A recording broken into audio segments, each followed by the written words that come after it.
The Spanish conquest began in 1492. Christopher Columbus made this conquest and was the first coming to America in 1492. Christopher Columbus was made governor of the new land after he discovered the new territories. Spain and Portugal signed the Treaty of Tordesillas in 1494.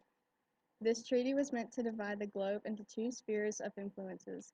This would make the two empires not interfere with each other's conquests or explorations. The Spanish began their conquest in the early 16th century. They subjugated local populations and imposed Christianity. Many Spanish explorers came hoping to make a fortune. The Spanish explorers and soldiers were called conquistadors. I have a picture of Christopher Columbus and his Spanish explorers coming to America.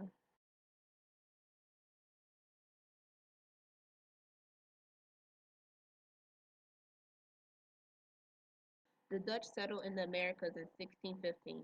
Before, the Dutch only had trading expeditions to the Americas. The very first Dutch settlement was Fort Natchez on Castle Island. Castle Island was what we now call the Hudson River. The settlement was used as a trading post. However, Fort Natchez did not last long. Fort Natchez was replaced by Fort Orange. Soon after, the Dutch set up New Netherlands. It was a series of trading posts along the Hudson River.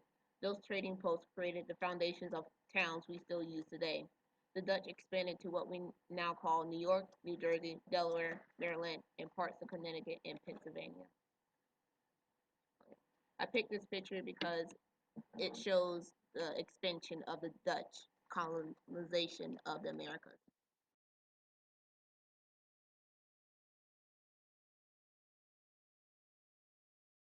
In 1524, the French sent over their first explorer to the New World. Francis I sent Giovanni de Verrazano to explore Florida and Newfoundland. He would land in North Carolina near Cape Fear in early March. Once he landed, he would head north to explore. He found New York Harbor. He would make two more voyages to the Americas. On the third voyage, he would be captured and eaten by Indians in Guadalupe. The French had a hard time settling in the Americas. They had many failed attempts and had a small population in their colonies. It wasn't uncommon to see French and Indians getting together. They were, for the most part, peaceful with each other. By the end of the French-Indian War, they would have a population so low, British outnumbered the French 20 to 1. Here's my picture. It's of the French landing in America.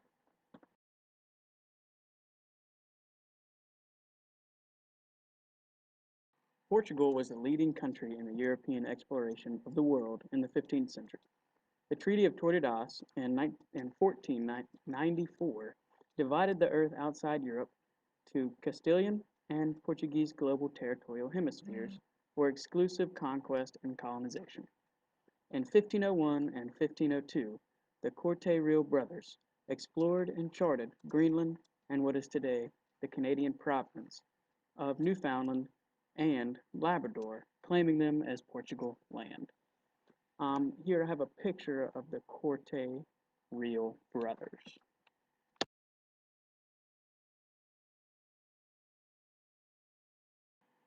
The Roanoke colony, also known as the Lost Colony, was the only form of colonization that the English took part in during the 16th century. It was founded in what is now Dare County, which is on the eastern coast of North Carolina, and its founder was Sir Walter Raleigh.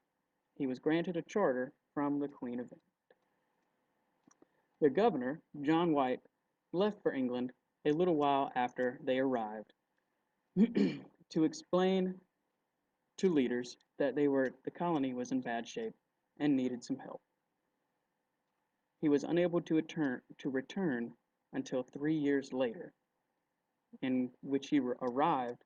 No one was to be found at the site, and the single word Croatian was carved into a fence post. No one knows what really happened to this day. It is still a mystery.